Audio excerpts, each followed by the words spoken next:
ಓಂ ಆಪಾತಾಳನಭಸ್ಥಲಾಂತ ಭುವನ ಬ್ರಹ್ಮಾಂಡಮಾ ವಿಸ್ಫುರತ್ ಜ್ಯೋತಿಸ್ಫಾಟಿಕಲಿಂಗ ಮೌಳಿ ವಿಲಸತ್ ಪೂರ್ಣೇಂದುವಾಂತಾಮೃತೈಃ ಅಸ್ತೋಕಾಪ್ಲುತಮೇಕಮೀಶ ಮನಿಷಂ ರುದ್ರಾನುವಾಕಾಂಜಪನ್ ಧ್ಯಾಯೇದ್ದೀಪ್ಸಿತ ಸಿದ್ಧಯೇ ಧ್ರುವಪದಂ ವಿಪ್ರೋಭಿಷಿಂಚೇಚ್ಛಿವಂ. ಶ್ರೀ ಗುರುಭ್ಯೋ ನಮಃ. ಹರಿ ಓಂ. ಆತ್ಮೀಯ ಪ್ರಿಯ ಪ್ರೇಕ್ಷಕ ಮಿತ್ರರೇ, ನಿಮ್ಮೆಲ್ಲರ ಜೀವನ ಕ್ಷೇಮದಾಯಕ, ತೃಪ್ತಿದಾಯಕ, ಲಾಭದಾಯಕವಾಗಿರಲಿ ಅಂತ ನನ್ನ ಆರಾಧ್ಯ ದೇವಿ ಹೊರನಾಡು ಅನ್ನಪೂರ್ಣೇಶ್ವರಿಯ ಪಾದಗಳಿಗೆ ನಮಸ್ಕರಿಸ್ತಾ, ಪ್ರಿಯ ಪ್ರೇಕ್ಷಕ ಮಿತ್ರರೇ, ಮಂತ್ರ ಹೇಳ್ತಾ ಇದ್ರೇ ಖುಷಿ ಆಗತ್ತೆ. ಯಾಕಂದರೆ ಅಷ್ಟು ಚೆನ್ನಾಗಿದೆ ನೋಡಿ, ಎಂಥ ಅದ್ಭುತವಾದಂಥ ಒಂದು ಪದ ಜೋಡಣೆ, ಅದರ ಅರ್ಥ, ಆ ಈಶ್ವರನ ಒಂದು ಧ್ಯಾನ ಶ್ಲೋಕ ಅದು, ರುದ್ರನಿಗೆ ಧ್ಯಾನ ಶ್ಲೋಕ ಅದು. ಆಪಾತಾಳ ನಭಸ್ಥಲಾಂತ ಭುವನ ಬ್ರಹ್ಮಾಂಡಮಾವಿಸ್ಫುರ ಜ್ಯೋತಿಸ್ಫಾಟಿಕ ಲಿಂಗ ಮೌಳಿ ವಿಲಸತ್ ಪೂರ್ಣೇಂದು ವಾಂತಾಮೃತೈಹಿ. ಎಷ್ಟು ಚೆನ್ನಾಗಿದೆ. ಅದನ್ನು ಅರ್ಥ ಹೇಳ್ಕೊಂಡು ಹೋಗ್ತಿದ್ರೆ ಈ ಕಡೆ ಮಾಸ ಭವಿಷ್ಯ ವಿಡಿಯೋ ಜಾಸ್ತಿ ಆಗಿಬಿಡುತ್ತೆ. ಮಂತ್ರವನ್ನು 2-3 ಸಲ ಕೇಳಿಸ್ಕೊಳ್ಳಿ ವೀಕ್ಷಕರೇ, ತುಂಬ ಒಳ್ಳೆ ಬಲಿಷ್ಠವಾದ ಮಂತ್ರ ಅದು ಶ್ಲೋಕ ಇರಲಿ. ಈಗ ಜೂನ್ ತಿಂಗಳ ಸಿಂಹರಾಶಿಯ ಭವಿಷ್ಯ ಹೇಗಿದೆ ಅನ್ನುವಂಥದ್ದನ್ನು ಈ ವಿಡಿಯೋಲಿ ನಾವು ನೋಡೋಣ. ನೋಡಿ, ಸಾಧಾರಣವಾಗಿ ಮನುಷ್ಯನಿಗೆ ಭಗವಂತ ಬಹಳಷ್ಟು ಟೆಸ್ಟಿಂಗ್ ಟೈಮನ್ನು ಕೊಡ್ತಾನೆ. ಈಗ ಸಿಂಹರಾಶಿಯವರಿಗೇನೋ ಗುರುಬಲ ಹೋಗ್ಬಿಟ್ಟಿದೆ, ಗುರುಬಲ ಇಲ್ಲ. ಗುರುಬಲ ಇಲ್ಲ ಅಂದರೂ ಕೂಡ ಭಗವಂತ ಯಾವ ಥರ ಕಾಪಾಡ್ತಾನೆ ಅಂದರೆ, ಸಿಂಹರಾಶಿಯವರಿಗೆ ಲಾಭಸ್ಥಾನಕ್ಕೆ 3 ಗ್ರಹಗಳು ಬರ್ತಾ ಇದೆ ಕಣ್ರಿ. ಅರ್ಥ ಮಾಡ್ಕೊಳ್ಳಿ, ಸಿಂಹರಾಶಿಯವರಿಗೆ ಲಾಭಸ್ಥಾನಕ್ಕೆ 3 ಗ್ರಹಗಳು ಬರ್ತಾ ಇದೆ. ಈ 3 ಗ್ರಹಗಳು ತುಂಬ ಬಲಿಷ್ಠವಾದಂಥ ಗ್ರಹಗಳು. ಜೊತೆಗೆ ಸಿಂಹರಾಶಿಯಾಧಿಪತಿ ಅಂತ ಸೂರ್ಯನೂ ಒಬ್ಬ. ಅದಲ್ಲದೆ ಸಿಂಹರಾಶಿಗೆ ಭಾಗ್ಯಸ್ಥಾನದಲ್ಲಿ ಭಾಗ್ಯಾಧಿಪತಿ, ಒಟ್ಟು 4 ಗ್ರಹಗಳು ತುಂಬ ಬಲಿಷ್ಠವಾಗಿದೆ ಈ ಜೂನ್ ತಿಂಗಳಲ್ಲಿ ಸಿಂಹರಾಶಿಯವರಿಗೆ. ಗುರುಬಲ ಇಲ್ಲದಿದ್ದರೂ ಸೂರ್ಯ ಬಲ, ಶುಕ್ರ ಬಲ, ಬುಧ ಬಲ, ಕುಜ ಬಲ ಅನ್ನುವಂಥ 4 ಬಲ ನಿಮಗಿದೆ. ಸರಿ, ಹಾಗಾದರೆ ಯಾವ ಥರ ಫಲ ಅನ್ನುವಂಥದ್ದು ನೋಡೋಣ. ಒಂದೊಂದಾಗಿ ನೋಡ್ಕೋತು ಬರೋಣ ನಾವು. ಮುಖ್ಯವಾಗಿ 1ನೇ ತಾರೀಕು, ಜೂನ್ 1ನೇ ತಾರೀಕು ಕುಜ ಅಷ್ಟಮ ಸ್ಥಾನದಲ್ಲಿದ್ದಂಥ ಕುಜ ಭಾಗ್ಯಸ್ಥಾನಕ್ಕೆ ಬರ್ತಾ ಇದ್ದಾನೆ. ಅಂದರೆ ಸಿಂಹರಾಶಿಯವರಿಗೆ ಹೋದ ತಿಂಗಳು ಅಂದರೆ ಮೇ ತಿಂಗಳು ನಿಮಗೆ ಅಷ್ಟಮ ಕುಜ ಅಂದರೆ ಕುಜದೋಷ ಇತ್ತು. ತಾತ್ಕಾಲಿಕ ಕುಜದೋಷ ಅಂತ ಹೇಳ್ತೀವಿ ಅದನ್ನು.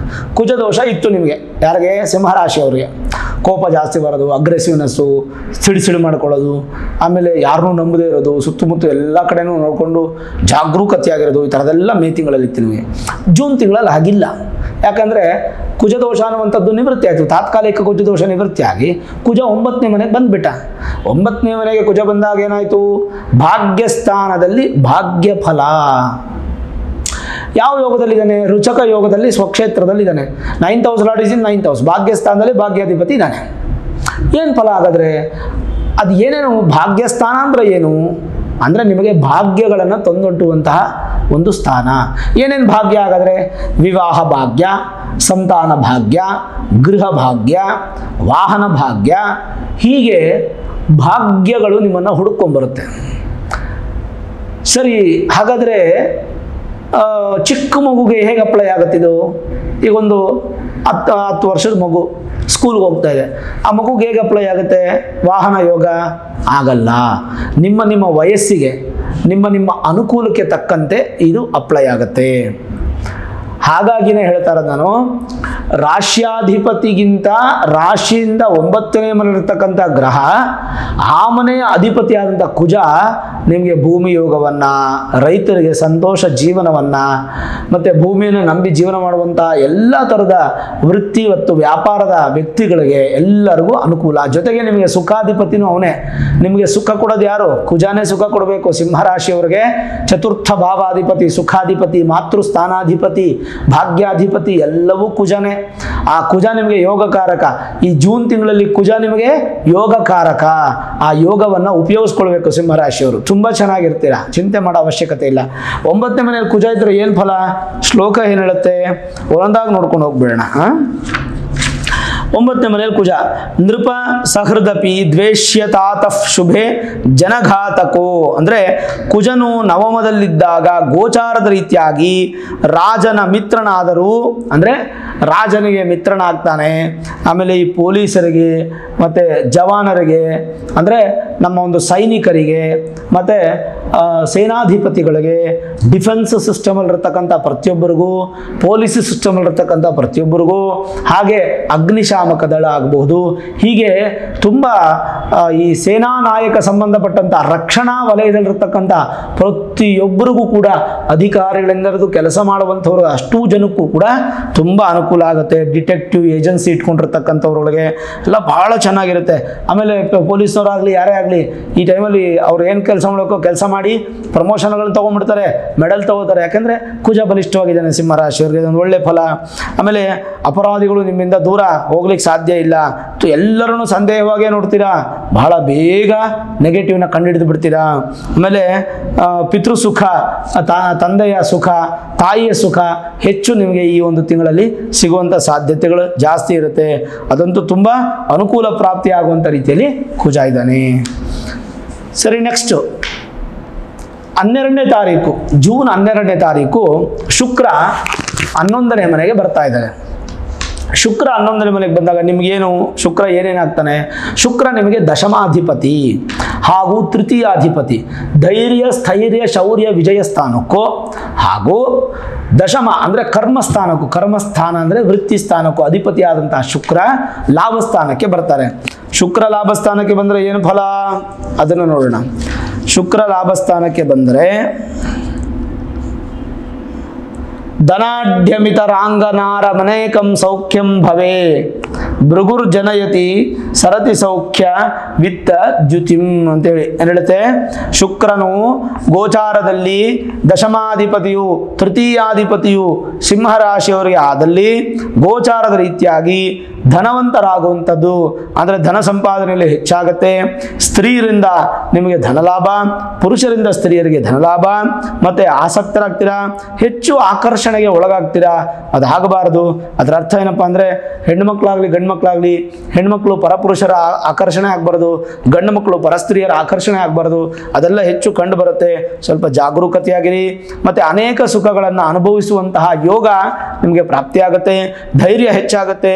ವೃತ್ತಿ ಜೀವನದಲ್ಲಿ ಬಲಿಷ್ಠ ಸ್ಥಾನ ಸಿಗುತ್ತೆ. ಓವರಾಲ್ ನೋಡಿದಾಗ ಅಭಿವೃದ್ಧಿ ಹೆಚ್ಚಾಗಿ, ಮುಖದಲ್ಲಿ ಕಳೆ ಆಕರ್ಷಣೆ ತುಂಬ ಜಾಸ್ತಿ ಆಗುತ್ತೆ. ಅಧಿಕಾರ ಅನ್ನುವಂಥ ಯೋಗವು ಪ್ರಾಪ್ತಿಯಾಗುತ್ತೆ. ಓವರಾಲ್ ನೋಡಿದಾಗ ಶುಕ್ರನಿಂದನೂ ನಿಮಗೆ ಒಳ್ಳೆಯ ಫಲ. ಇನ್ನು 14ನೇ ತಾರೀಕು, ಜೂನ್ 14ನೇ ತಾರೀಕು ಸೂರ್ಯ ಅಂದರೆ ಸಿಂಹರಾಶಿಗೆ ಅಧಿಪತಿಯಾದಂಥ ಸೂರ್ಯ ಲಾಭಸ್ಥಾನಕ್ಕೆ ಬರ್ತಾ ಇದ್ದಾರೆ. 14ನೇ ತಾರೀಕು ಸೂರ್ಯ ಲಾಭಸ್ಥಾನಕ್ಕೆ ಬಂದರೆ ಏನು ಫಲ? ಸುಮ್ಮನೆ ಬರಲ್ಲ. ಬುಧಾದಿತ್ಯ ಯೋಗ ಉತ್ಪತ್ತಿ ಆಗುತ್ತಲ್ಲಿ. ಬುಧಾದಿತ್ಯ ಯೋಗ ಉತ್ಪತ್ತಿಯಾಗಿ ಆ ಯೋಗವು ಕೂಡ ನಿಮಗೆ ತುಂಬ ಚೆನ್ನಾಗಿರುತ್ತೆ. ಏನು ಹೇಳುತ್ತೆ? 11ನೇ ಮನೆ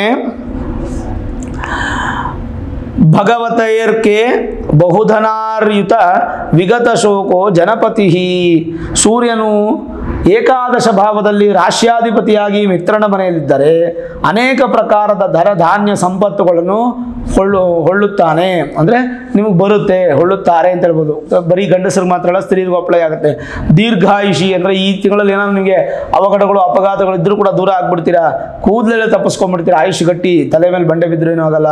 ಶೋಕರಹಿತವಾದಂಥ ಜನನಾಯಕನಾಗುತ್ತಾನೆ. ಅಂದರೆ ನಿಮಗೆ ಜನನಾಯಕ ಯೋಗ, ಅಧಿಕಾರದ ಯೋಗ ತುಂಬ ಚೆನ್ನಾಗಿದೆ. ರಾಜಕೀಯ ವ್ಯಕ್ತಿಗಳಿಗಂತೂ ಈ ತಿಂಗಳು ಭಾಳ ಅದ್ಭುತವಾಗಿರುತ್ತೆ. ಒಳ್ಳೆ ಯೋಗ ನಿಮಗೆ ಪ್ರಾಪ್ತಿಯಾಗುತ್ತೆ. ಬುಧನು ನಿಮಗೆ ಎಲ್ಲಿಗೆ ಬಂದರು? ಬುಧ ನಿಮಗೆ ಏನಾಗುತ್ತೆ? ನಿಮ್ಮ ಕುಟುಂಬ, ಧನ, ವಾಕು, ವಿದ್ಯೆಗೆ ಹಾಗೆ ಲಾಭಕ್ಕೆ ಅಧಿಪತಿ ಆದಂಥದ್ದು ಬುಧ. ಲಾಭಸ್ಥಾನಾಧಿಪತಿ ಲಾಭದಲ್ಲೇ ಇದ್ದು, ಅಂದರೆ 14ನೇ ತಾರೀಕು ಬುಧ 11ನೇ ಮನೆಗೆ ಬರ್ತಾರೆ. ಲಾಭಸ್ಥಾನದಲ್ಲಿ ಲಾಭಾಧಿಪತಿ ಇದ್ದಾನೆ. 11th house lord is in 11th house. ಕುಟುಂಬದಲ್ಲಿ ವೃದ್ಧಿ, ಧನವೃದ್ಧಿ, ನಿಮ್ಮ ಮಾತಿಗೆ ಒಳ್ಳೆ ವ್ಯಾಲ್ಯೂ, ವಿದ್ಯಾಭ್ಯಾಸ ಕ್ಷೇತ್ರದಲ್ಲಿರ್ತಕ್ಕಂಥವ್ರಿಗೆ ಅಭಿವೃದ್ಧಿ, ವಾಹನ ಸವಾರರಿಗೆ, ವಾಹನ ಕೊಳ್ಳುವಂಥವ್ರಿಗೆ, ವಾಹನದಿಂದ ಜೀವನ ಮಾಡ್ತಾ ಇರ್ತಕ್ಕಂಥ ಒಳ್ಳೆಯದು. IT-BT ಸಾಫ್ಟ್ವೇರ್ ಉದ್ಯೋಗಗಳಿಗೆ ಬುದ್ಧಿ ಉಪಯೋಗಿಸಿ ಕೆಲಸ ಮಾಡುವಂಥವ್ರಿಗೆ, ಸ್ಮಾರ್ಟ್ ವರ್ಕರ್ಸ್ಗೆ, ಹ್ಯಾಕರ್ಸ್ಗೆ, editing, software, animation, wildlife photography, graphics, designers, ಆಮೇಲೆ ಕಾಸ್ಮೆಟಿಕ್ಸು ಸೇಲ್ ಮಾಡುವಂಥವ್ರು, ಬ್ಯೂಟಿಷಿಯನ್ಸು, ಬೋಟಿಕ್ ನಡೆಸ್ತಾ ಇರ್ತಕ್ಕಂಥವ್ರು, ಅದಾದಮೇಲೆ ಚಿನ್ನ ಬೆಳ್ಳಿ ವ್ಯಾಪಾರ ಮಾಡುವಂಥವ್ರು, ಲೋಹದ ವ್ಯಾಪಾರಗಳು ಮಾಡುವಂಥವ್ರು, ಆಮೇಲೆ ಈ ಸ್ಟೇಷನರಿ ವ್ಯಾಪಾರ ಮಾಡುವಂಥವ್ರು, schools, colleges, tutorial centre, teachers, students, lecturers, professors, ಇಷ್ಟು ಜನಕ್ಕೂ ಬುಧನಿಂದ ತುಂಬ ಒಳ್ಳೆಯದು ಈ ಮಾಸದಲ್ಲಿ. ಅಷ್ಟು ಚೆನ್ನಾಗಿದೆ, ತುಂಬ ಒಳಿತಾದಂಥ ಒಂದು ಸ್ಥಾನದಲ್ಲೇ ಬುಧ ಇರತಕ್ಕಂಥದ್ದು ಬಹಳ ಒಳ್ಳೆಯದು. ಲಾಭಾಧಿಪತಿ ಲಾಭಸ್ಥಾನದಲ್ಲಿದ್ದರೆ ಏನು ಫಲ, ಹಾಗಾದರೆ ಎಂತೆಂಥ ಲಾಭಗಳನ್ನು ಕೊಡಬಹುದು ಬುಧ ಅನ್ನುವಂಥದ್ದು ನೋಡೋಣ. ಬಹ್ವಾಯು ಸತ್ಯಸಂಧೋ ವಿಪುಲ ಧನಸುಖಿ ಲಾಭಗೆ ಭೃತ್ಯಯುಕ್ತೋ ಅಂತ ಹೇಳಿ ಶ್ಲೋಕ. ಏಕಾದಶದಲ್ಲಿ ಬುಧನಿದ್ದರೆ ದೀರ್ಘಾಯುಷ್ಯ ಯೋಗವನ್ನು ಕೊಟ್ಟು ಸತ್ಯವಾದಿ ಆಗುವಂತಹ ಯೋಗವನ್ನು ಕೊಡುವಂಥದ್ದು, ವಿಪುಲ ಧನ ಸಂಪತ್ತು ಮತ್ತು ಸೇವಕರಿಂದ ಸುಖಿಯಾಗಿರ್ತಕ್ಕಂಥದ್ದು, ಜೊತೆಗೆ ಬಿಗಿಯಾದಂತಹ ಸ್ಟ್ರಿಕ್ಟ್ ಆದಂತಹ ಜೀವನವನ್ನು ಮಾಡುವಂಥದ್ದು, ಕುಟುಂಬದೊಂದಿಗೆ ಸಂತೋಷವಾಗಿರ್ತಕ್ಕಂಥದ್ದು, ಮಕ್ಕಳ ಒಂದು ಶುಭ ಕಾರ್ಯಗಳನ್ನು ಅಭಿವೃದ್ಧಿ ಮಾಡಿಕೊಳ್ಳುವಂಥದ್ದು, ಭೂಮಿ ಇತ್ಯಾದಿ ಖರೀದಿ ಮಾಡುವಂತಹ ಯೋಗ. ಆಮೇಲೆ ಎಲ್ಲರ ಕಣ್ಣು ನಿಮ್ಮ ಮೇಲೆ ಬೀಳೋದ್ರಿಂದ ದೃಷ್ಟಿ ಜಾಸ್ತಿ ಆಗುತ್ತೆ, ಸ್ವಲ್ಪ ದೃಷ್ಟಿ ಕಡಿಮೆ ಮಾಡ್ಕೊಳ್ಳಿ.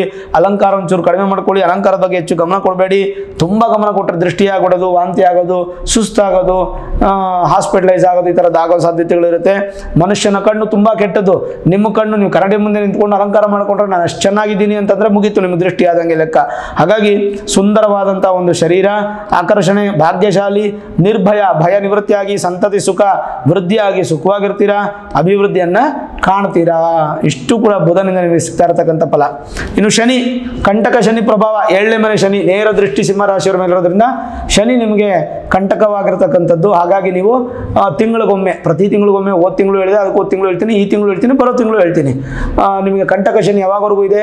ಬರೋ ವರ್ಷ ಮಾರ್ಚ್ 28ನೇ ತಾರೀಕುವರೆಗೂ, 2025 ಮಾರ್ಚ್ 28ನೇ ತಾರೀಕುವರೆಗೂ ಇರೋದ್ರಿಂದ ಕಂಟಕ ಶನಿ ಪ್ರಭಾವದ ತೊಂದರೆಗಳು ನಿಮಗೆ ಹೆಚ್ಚು ಆಗಬಾರದು ಅನ್ನೋದು ಉದ್ದೇಶ. ಆದ್ದರಿಂದ ನೀವು ತಿಂಗಳಿಗೊಮ್ಮೆ ಎಳ್ಳೆಣ್ಣೆ ಒಂದು ಅರ್ಧ ಲೀಟರ್ ತೊಗೊಂಡೋಗಿ ಶನೀಶ್ವರನಿಗೆ ತೈಲಾಭಿಷೇಕ ಮಾಡಿಸಿ, ಅಥವಾ ಶಿವಾಲಯಕ್ಕೆ ಹೋಗಿ ಶಿವಲಿಂಗಕ್ಕೆ ತೈಲಾಭಿಷೇಕ ಮಾಡಿಸಿ, ಎರಡರಲ್ಲಿ ಯಾವುದಾದ್ರು ಒಂದು ಮಾಡಿದ್ರೂ ಕೂಡ ಅನುಕೂಲ ಆಗುತ್ತೆ. ಭಯಪಡೋ ಅವಶ್ಯಕತೆ ಇಲ್ಲ ಸಿಂಹರಾಶಿಯವರಿಗೆ. ಶನಿ ಪ್ರಭಾವ, ಶನಿ ದೃಷ್ಟಿ ನಿಮ್ಮ ಮೇಲಿದೆ, ಹಾಗಾಗಿ ನಿಮ್ಮ ಕೆಲಸಗಳೆಲ್ಲ ಸ್ಲೋ ಆಗುತ್ತೆ, ಇಲ್ಲ ಅಂತ ಹೇಳಿಲ್ಲ. ಜೊತೆಗೆ 2ನೇ ಮನೇಲಿ ಕೇತು, 8ನೇ ಮನೇಲಿ ರಾಹು ಇರತಕ್ಕಂಥದ್ದು, ಅದು ಕೂಡ ಒಂದು ಸ್ವಲ್ಪ ನೆಗೆಟಿವ್. ಬಟ್ ಎಲ್ಲದಕ್ಕೂ ಪರಿಹಾರಗಳು ಇತ್ಯಾದಿಗಳು ಮಾಡ್ಕೊಂಡಿರ್ತೀರ, ನೀವು ಒಂದೊಂದಾಗ ಮಾಡ್ಕೊಂಡಿರ್ತೀರ. ಗೋಚಾರದ ರೀತಿಯಾಗಿ ಖಂಡಿತವಾಗ್ಲೂ ನಿಮಗೆ ಅಭಿವೃದ್ಧಿ ಆಗುತ್ತೆ, ತಲೆ ಕೆಡಿಸ್ಕೊಳ್ಳೋ ಅವಶ್ಯಕತೆ ಇಲ್ಲ, ಧೈರ್ಯವಾಗಿರಿ. ಇನ್ನು ಗುರು ನಿಮ್ಗೆ ಎಲ್ಲಿದ್ದಾರೆ? ದಶಮದಲ್ಲಿದ್ದಾರೆ. ಗುರುಬಲ ಅನ್ನುವಂಥದ್ದು ನಿಮ್ಗಿಲ್ಲ. ಗುರು 10ನೇ ಮನೆಯಲ್ಲಿದ್ದರೆ ಏನು ಸುಖ, ಏನು ಫಲ ಅನ್ನುವಂಥದ್ದನ್ನು ಕೂಡ ನಾನು ನಿಮ್ಗೆ ಹೇಳ್ತೀನಿ ಬೇಕಾದ್ರೆ. ಸ್ವಾಚಾರ ಸಯಶ ನಭಸ್ಯತಿ ಧನಿ ಜೀವೇ ಮಹಿಷ ಪ್ರಿಯ. ಅಂದರೆ ಗುರು ದಶಮ ಭಾವದಲ್ಲಿದ್ದರೆ ಸದಾ ಸಂಚಾರಿ ಆಗುತ್ತಾರೆ, ಸುಮ್ಮನೆ ಸುತ್ತಾ ಇರ್ತೀರಾ, ಸಿಕ್ಕಾಪಟ್ಟೆ ಸಂಚಾರಿತನ ಇರುತ್ತೆ, ಧನ ಅಭಿವೃದ್ಧಿ ಆಗುತ್ತೆ, ರಾಜನ ಪ್ರೀತಿ ಪಾತ್ರ ಆಗ್ತಾರೆ, ಸರ್ಕಾರ ಉದ್ಯೋಗ ಇತ್ಯಾದಿಗಳೇನೋ ಬೇಕಾದರೆ ಪ್ರಯತ್ನ ಪಡಿ, ಖಂಡಿತ ನಿಮ್ಗೆ ಅನುಕೂಲ ಪ್ರಾಪ್ತಿ ಇದೆ, ಅನಾನುಕೂಲಗಳೇನಿಲ್ಲ, ಅನುಕೂಲನೇ ಇದೆ, ಏನು ಚಿಂತೆ ಮಾಡೋ ಅವಶ್ಯಕತೆ ಇಲ್ಲ, ಧೈರ್ಯವಾಗಿರಬೇಕು. ಗುರು ಬಲ ಇಲ್ಲ ಅಂದ ಕೂಡಲೇ ನೀವು ಯೋಚನೆ ಮಾಡಬೇಡಿ. ಕುಜಬಲ ಹಾಗೂ ಶುಕ್ರಬಲ ಮತ್ತು ಬುಧ ಬಲ, ಸೂರ್ಯ ಬಲ, 4 ಗ್ರಹದ ಬಲ ಇರೋದ್ರಿಂದ ಖಂಡಿತವಾಗ್ಲೂ ನಿಮಗೆ ಅಭಿವೃದ್ಧಿಯನ್ನು ಕಾಣಬಹುದು. ಜನರಲೈಸ್ ಆಗಿ ಹೇಗಿದೆ? ವೃತ್ತಿ ಉದ್ಯೋಗಗಳಲ್ಲಿ ನಿಮಗಿಂತಲೂ ಮೇಲಿನವರದ್ದಾಗಿ ಸಮಸ್ಯೆಗಳು ಉತ್ಪನ್ನವಾಗುವಂಥ ಅವಕಾಶಗಳಿದೆ. ಅಂದರೆ ನೀವೇನು ಕೆಲಸ ಮಾಡ್ತೀರಾ, ನಿಮ್ಮ ಮೇಲಿರ್ತಕ್ಕಂಥವ್ರು ಅವರಿಂದ ಸ್ವಲ್ಪ ಕಿರಿಕಿರಿ ಉಂಟಾಗುವಂಥ ಅವಕಾಶಗಳಿರುತ್ತೆ. ಬ್ಯಾಲೆನ್ಸ್ ಮಾಡಬೇಕು ನೀವು. ನಿಮ್ಮ ಸಹೋದ್ಯೋಗಿಗಳೊಡನೆ, ಸ್ನೇಹಿತರೊಡನೆ, ನಿಮ್ಮ ಒಡ ಹುಟ್ಟಿದವರೊಡನೆ, ತಂದೆ ತಾಯಿಯರೊಡನೆ ನಿಮಗೆ ತುಂಬ ಚೆನ್ನಾಗಿರ್ತಕ್ಕಂಥ ಪ್ರೀತಿ ಸುಖ ಸಿಗುತ್ತೆ. ಆಮೇಲೆ ಕೆಲಸದ ಒತ್ತಡ ಸ್ವಲ್ಪ ಜಾಸ್ತಿ ಇದ್ದರೂ ಕೂಡ ಕೆಲಸದಿಂದ ನಿಮ್ಗೆ ಅನುಕೂಲ ಪ್ರಾಪ್ತಿಯಾಗುತ್ತೆ, ಅವಕಾಶ ಹೊಸದಾಗಿ ನಿಮ್ಗೆ ಸಿಗುತ್ತೆ, ಇತರರೊಂದಿಗೆ ಸಹೃದಯವಾದಂಥ ಮಾತುಗಳು, ವಾತಾವರಣ ನಿಮಗೆ ಸಿಗುತ್ತೆ. ಕೆಲವೊಂದು ವಿಚಾರಗಳಲ್ಲಿ ನೀವು ತಗೊಳ್ಳೋ ಡಿಸಿಷನ್ ಕರೆಕ್ಟಾಗೇ ಇರುತ್ತೆ, ಬೇರೆಯವರು ಹೇಳಿದ ಡಿಸಿಷನ್ಸ್ ತಗೊಳ್ಬೇಡಿ. ವಾಹನ ಯೋಗ ಪ್ರಾಪ್ತಿ ಇದೆ. ಮನೆಯಲ್ಲಿ ಮಂಗಳ ಕಾರ್ಯಗಳು ಉಂಟಾಗುವ ಸೂಚನೆಗಳು ಕಾಣ್ತಾ ಇದೆ. ಮತ್ತು ಭೇದ ಭಾವಗಳು ನಿಮಗೆ ದೂರ ಆಗುತ್ತೆ. ಜಾತಿ ಭೇದ ಆಗ್ಬೋದು, ಶ್ರೀಮಂತಿಗೆ ಬಡವನ ಭೇದ ಆಗ್ಬೋದು, ಅದು ಭೇದ ಇಲ್ಲದೆ ತುಂಬ ಚೆನ್ನಾಗಿ ಬದುಕ್ತೀರಾ. ಮಾನಸಿಕ ಒತ್ತಡಗಳು ದೂರ ಆಗುತ್ತೆ. ಭೂಮಿ ಆಸ್ತಿ ಖರೀದುವಂಥ ವಿಷಯಗಳಲ್ಲಿ ತುಂಬ ಅನುಕೂಲ ಆಗುತ್ತೆ. ಪ್ರಯತ್ನ ಮಾತ್ರ ಬೇಕು. ಮಾತೃ ಮೂಲದಿಂದ ಧನಯೋಗ, ತಾಯಿ ಕಡೆಯಿಂದ ಧನಯೋಗ ಪ್ರಾಪ್ತಿಯಾಗುವಂಥ ಸಾಧ್ಯತೆ, ಅಥವಾ ಪಿತೃಗಳ ಧನ ಅನ್ನಂತ ಕೂಡ ತಗೊಳ್ಬೋದು ನಾವು. ವ್ಯಾಪಾರದಲ್ಲಿ ಕೂಡ ಅಭಿವೃದ್ಧಿ ಆಗುತ್ತೆ. ಮತ್ತು ರವಿಯಿಂದ ನಿಮಗೆ ಲಾಭದ ಫಲ. ಮತ್ತು ನಿಮ್ಮ ಮಾತು ಸ್ವಲ್ಪ ಹುಷಾರಾಗಿರಿ. ಅನಾವಶ್ಯಕ ಮಾತುಗಳು ಮಾತಾಡ್ಬಿಟ್ಟು ಸಿಕ್ಕಾಕೊಳ್ಳೋಕೆ ಹೋಗ್ಬೇಡಿ, ಅದು ಬಹಳ ಮುಖ್ಯ. ಕೆಲವೊಂದಿಷ್ಟು ಕಲಹಗಳು ಸಣ್ಣ ಪುಟ್ಟದು ಬರ್ಬೋದು, ಅದೆಲ್ಲ ನೀವೇ ಬ್ಯಾಲೆನ್ಸ್ ಮಾಡ್ಕೋಬೇಕು. ಅದಕ್ಕೆಲ್ಲ ಪರಿಹಾರಗಳು ಬೇಕಿಲ್ಲ. ಸ್ವಲ್ಪ ಸಾಲ ತೀರಿಸ್ತೀರಾ, ಸ್ವಲ್ಪ ಶತ್ರುಗಳು ಕಡಿಮೆ ಆಗುತ್ತೆ, ಆರೋಗ್ಯ ಚೆನ್ನಾಗಿರುತ್ತೆ. ಇನ್ನೊಂದೇನಪ್ಪ ಅಂದರೆ ಆರ್ಥಿಕ ವಿಚಾರದಲ್ಲಿ ಸ್ವಲ್ಪ ಹೆಚ್ಚು ಖರ್ಚು ಮಾಡ್ತೀರಾ. ಖರ್ಚನ್ನು ಕಡಿಮೆ ಮಾಡಿ. ನೋಡಿ, ನಿಮ್ಮ ಊಟಕ್ಕೆ ಬಟ್ಟೆಗೆ ಖರ್ಚು ಮಾಡ್ಕೋಬೇಡಿ ಅಂತ ನಾನು ಹೇಳ್ತಿಲ್ಲ. ನಿಮ್ಮ ಜೀವನಕ್ಕೆ ನಿಮ್ಮನ್ನು ನಂಬುದವ್ರಿಗೆ ನೀವು ಒಂದು ಸ್ವಲ್ಪ ಎತ್ತಿಡೋದು ಭಾಳ ಮುಖ್ಯ. ಅದಕ್ಕೋಸ್ಕರ ನಾನು ನಿಮಗೆ ಖರ್ಚು ಹೆಚ್ಚು ಮಾಡಬೇಡಿ, ಸ್ವಲ್ಪ ಸೇವ್ ಮಾಡಿ ಇಟ್ಕೊಳ್ಳಿ. ನಾಳೆ ದಿನ ಒಂದು 10,000 ರೂಪಾಯಿ ಬೇಕಂದ್ರು ಯಾರು ಕೈಕಾಲು ಹಿಡಿಯೋಕ್ಕಾಗಲ್ಲ. ನೀವು ಫೋನ್ ಮಾಡಿ 10,000 ಬೇಕು ಅಂದ್ರೆ ಒಂದು 5 ನಿಮಿಷ ಮಾಡ್ತೀನಿ ಅಂತ ಹೇಳ್ತಾರೆ. 5 ನಿಮಿಷ ನೋಡ್ತೀರಾ, 10 ನಿಮಿಷ ನೋಡ್ತೀರಾ, ಅರ್ಧ ಗಂಟೆ ನೋಡ್ತೀರಾ, 1 ಅವರ್ ಆದ್ಮೇಲೆ ಕಾಲ್ ಮಾಡಿದ್ರೆ ಕಾಲೇ ರಿಸೀವ್ ಮಾಡಲ್ಲ.